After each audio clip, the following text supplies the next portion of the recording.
오늘은 제가 망한 아이라인 지우는 법 알려드릴게요. 선생님, 그러면은 문신 잘 빼는 레이저가 있을까요?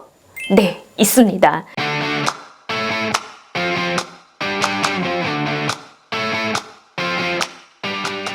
안녕하세요. 압구정동 몬스터위원 대표원장 박희선입니다. 오늘은 제가 망한 아이라인 지우는 법 알려드릴게요. 제가 소식적에 반영구 화장이 유행을 했을 때 반영구로 아이라인이랑 눈썹을 했었어요. 근데 이게 10년이 지나도 약간 흐릿해지면서 그대로고, 아이라인의 경우에는 이제 주변부로 조금 번지기도 하고 눈썹은 좀 붉은색이 되어버려서 결국에 저는 이거를 피코레이저로 없앴어요.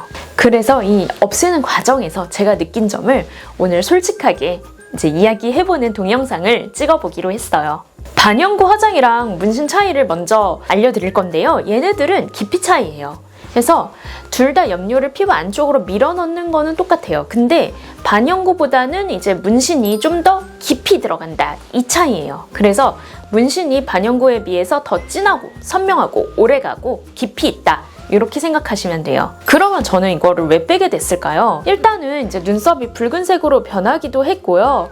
이 아이라인이 주변부로 조금 번지기도 해갖고 지저분해서 미용적인 목적으로 없앴어요. 그리고 하나 더 이제 얘기를 하자면 중금속 이슈 때문이기도 했고요. 이제 2020년 1월부터는 이제 반영구나 문신 자체를 염료는 이제 식약처에서 관리하고, 이런 반영구나 문신 행위 자체를 보건복지부에서 관리를 하게 됨에 따라서 이제 납이나 수은, 안티몬, 이런 중금속이랑 색소, 이런 유해 물질들에 대해서 함량 기준이 있었어요. 근데 그전에는 안전 기준이 별로 없어서 2015년에 이제 문신 염료를 이제 총 조사를 했었을 때 25개 제품을 대상으로 조사를 했는데, 그 중에서 거의 48%, 12개 제품에서 기준치를 초과하는 중금속이 검출이 되었었고, 이게 이제 안전 기준에 부적합한 걸로 나타났고, 그래서 이제 좀 위험하잖아요. 그래서 이제 저는 좀 찝찝해서 뺀 것도 있었어요. 그러면은 이거를 어떻게 팰지, 이제 아플지, 지우는 과정에서 생기는 문제가 뭘지, 이런 거를 한번 알아보도록 할게요. 1번, 아프냐?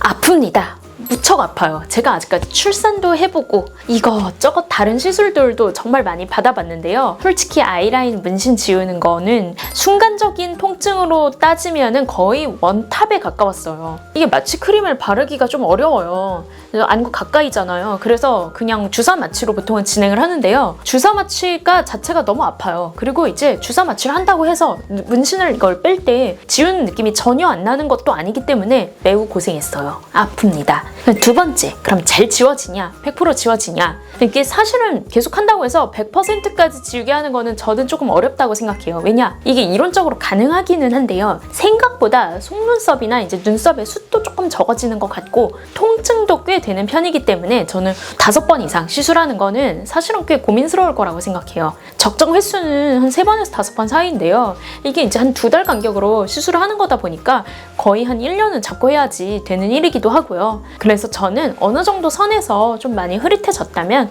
그 이상은 굳이 욕심내지 말고 그만하시라, 이렇게 말씀을 드리고 있어요. 선생님, 그러면은 문신 잘 빼는 레이저가 있을까요? 네, 있습니다. 보통 문신 제거할 경우에는요, 저는 이제 피코레이저를 추천을 많이 드려요. 저희 병원에서 당연히 피코레이저를 쓰고 있는데요. 이게 나노레이저에 비해서 훨씬 더 반영구나 문신을 월등히 잘 지워주기 때문에 이걸 쓰는 게 좋아요. 그럼 선생님, 저는 반영구를 좀 지우다가 붉은색으로 이제 눈썹이 바뀌어버렸는데요. 이런 경우 있을 수 있어요. 그리고 붉은색 눈썹을 지우다가 오히려 너무 까매졌어요. 이런 이야기를 할 수 있어요. 이게 염료 안에 원래 철 성분이 들어있어요. 그래서 이게 산화 환원이라고 하죠. 철이 산화되면 붉어지고 다시 환원되면 검게 되는데, 반영구나 문신을 지우는 과정에서 이게 몇 번 반응이 왔다 갔다 할 수가 있어요. 그래서 붉은색 됐다, 까만색 됐다, 이렇게 할 수 있어요. 근데 결국엔 다 지워지니까 너무 신경 안 쓰셔도 돼요. 다만 이제 이게 색깔이 변했을 경우 시술자가 같은 피코레이저에서도 파장대를 좀 다른 걸로 놓고 지우게 돼요. 그래서 이게 좀 시술에 대해서 좀 많이 해본 병원에 가보시는 게 제일 좋아요. 그리고 좀 더 정리를 해드리면, 이제 문신 염료 산화로 인해서 색이 좀 변할 수 있다.